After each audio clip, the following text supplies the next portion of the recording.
Isang mapagpalang araw po muli mga ka-Real Property Finder at Real Property Philippines. Andito po kami ngayon sa Barangay San Francisco A, Lopez, Quezon. May binisita po kami ritong property na may kabuang sukat po na 5 hectares. Ang ating pong kasama ngayon ay si Kuya Romy at si Kuya Doming. Ito po, bali sila po ngayon ang ating guide dito sa area. Yun po, according po sa kanila, ito pong property ay ito pong burol na aming kinatatayuan ay kasama pa po sa 5 hectares. Bale, meron din daw po itong nasasakop na konting palayan doon po sa gawing ibaba na yon na ating kung madadaanan po natin mamaya. Bale, ito pong nasabing property ay naghahanggilid po dito sa may gilid ng kabahayan mga ka-farm. Bale, yung pong bahay po sa gawing ibaba ay hindi na po siya ng property mga ka-farm. Bale, naghahanggilid po siya. Bale, ang pinakahangganan po sa akin pong tansya ay ito pong mga puno ng talisay na to. Ayan, ito pong may mga na to. Bale, ito pong property ay ang description po nito ay 80% po ang flat, 20% po ang pinaka slightly upland. Ito pong ating kinatatayuan na to. Bale, ito na po ang pinakamataas na portion. Kung makikita nyo po, ayan po, overlooking po siya, yung gawing ibaba na yan. Diyan po kami dumaan kanina, and then meron po siyang pathway. Cemented po yung pathway mga ka-farm. Ayan po. Bali, ang matatagpuan po dito mga hardwood sa property, mga ka-farm, ay nara, abangkal, and then may mga puno po ng Gimelina, antipolo, dalinse at dapdap. Ayan po, meron din po rito mga puno po ng buli at anahaw. Ayan po siya mga ka-farm. Kung nyo po mapapansin, ayan po, may puno po rito na antipolo sa malapit dito sa aming kinatatayuan. Pong puno ng batino mga ka-farm. Bali, ito pong property mga ka-farm mula po sa Lopez, Quezon ay may travel time po na almost 30 minutes po. Mula po doon sa town proper po ng Lopez hanggang dito po sa may San Francisco A.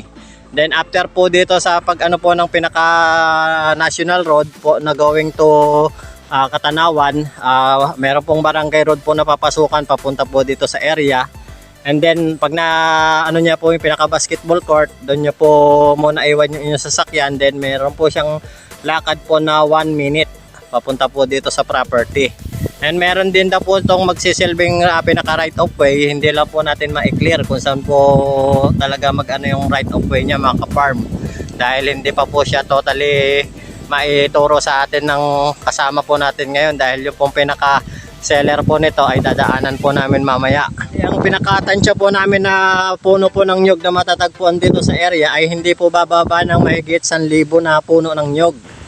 Ayan po siya. Then may napagtanungan po kaming binata kanina na according po sa kanya ay kumikita naman po ito at nakakapag-harvest po ng pinaka kopras na umaabot daw po ng 2 tonelada kada 2 months.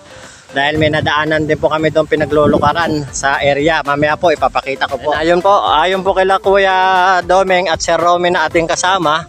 Naabot pa daw po yun. Kung mapapansin nyo yung pong pinakalambak na yun. Ayan. Yun po naghahanggilid doon sa may gilid po ng bahay na inyong natatanaw na yun. Kasama pa po yun sa 5 hectares. Tara po mga ka-farm, samahan nyo po kaming baybayin at galugarin nitong nasabing property. Para po maibida po namin sa inyo ang natatanging ganda nitong nasabing property na binebenta. Mga ka-farm, ito po yung pinaka lambak po na aming natatayuan. Yan po, kanyo po mga papansin, malinis naman po yung property mga ka-farm. Dahil ang karamihan po nakatayo po tumubo itong damo ay Carabao grass. Kaya ang ganda po ng pinaka parang landscape po nitong area. Ayan po yung kung inyo po mapatanaw yung gawing ibaba. Ayan po mga ka-farm, kung mapapansin nyo po yung gawin na yon, yun po yung may palayan.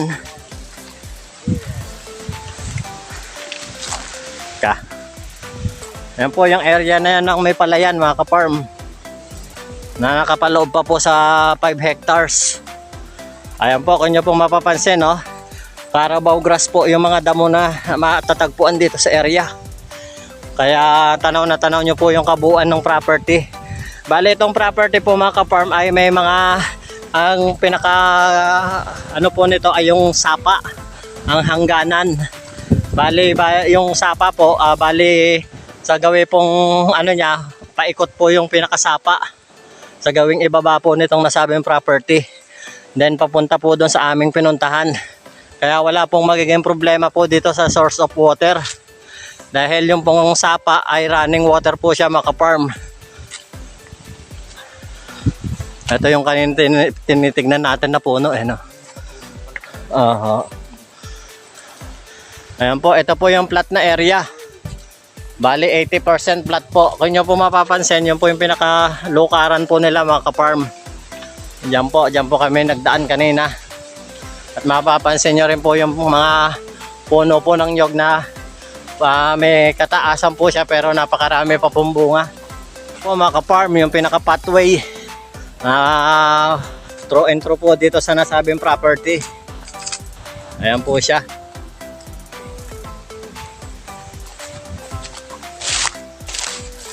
Ayan po mga ka-farm, dyan po tayo nanggaling kanina, mga ka-farm. Bali umikot po tayo, pumunta po tayo doon sa pinaka-talampas niya, yung pinaka-burol. Ayan po, bali ito pong property, mga ka-farm, ay nababaybay po nung pinakasapa. Ayan po, kung mapapansin nyo po, may horsey dito nakasuga. Yan ano po siguro nung mga malapit po dito sa area, pinapanginain.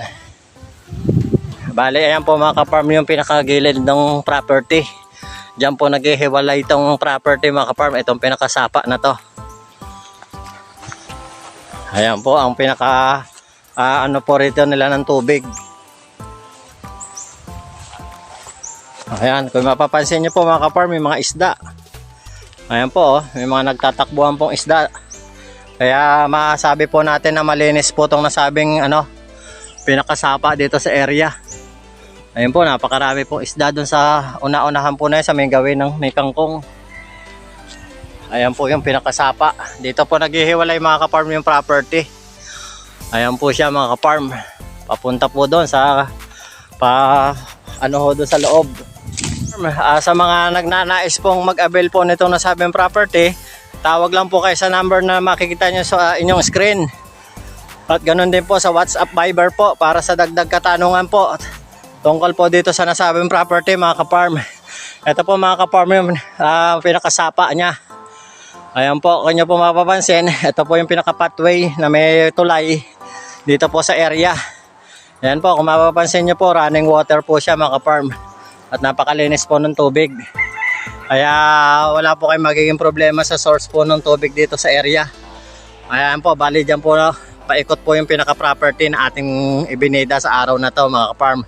Ayun lamang po, mga ka-farm, maraming salamat po. At huwag niyo po kalimutang mag-like, mag-subscribe at pindutin po ang notification bell para updated po kayo sa mga bagong property na aming ina-upload araw-araw.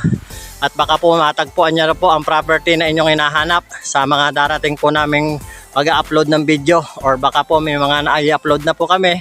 Paki-review niyo lang po yung mga video na aming matatagpuan sa aming YouTube account. Maraming salamat po muli, mga ka-farm, at isang maligayang araw po, at God bless us all po sa ating lahat, lalong-lalo na po sa taga-subaybay ng Real Property Finder at Real Property Philippines. Maraming salamat po.